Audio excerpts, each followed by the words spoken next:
Dagul, nasaan ka na ba? Baka mo sa bahay na yun.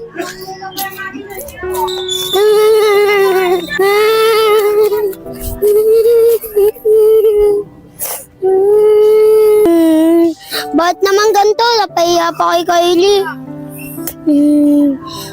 Bakit pa nasunog yung bahay namin? Nakita pa ako ng kalaro ko. Sinira mo ba yung bahay namin? Salbahe kang bata ka, paparusahan na kita. Abra-adabra! Dapat lang sa iyan. Ate, nagugutom na kami. Ba't kasi ganito buhay natin? Maaga nawala si nanay at saka si tatay.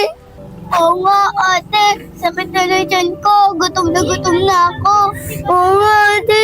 Gutom na din ako. Ang kapatid, tiis-tiis lang. Kahit ako, nagugutom na rin. Kisi, gisingin mo na nga yung kapatid natin. Sige po, ate. Dagul! Dagul, gumising ka na dyan, Dagul. Ano ba yun? Ah! Sino kayo? Sino kayo? Asan ako? Anong ginawa niyo sa akin? Ate, si Dagul, nalilipasan na ng gutom. Mukhang hindi na tayo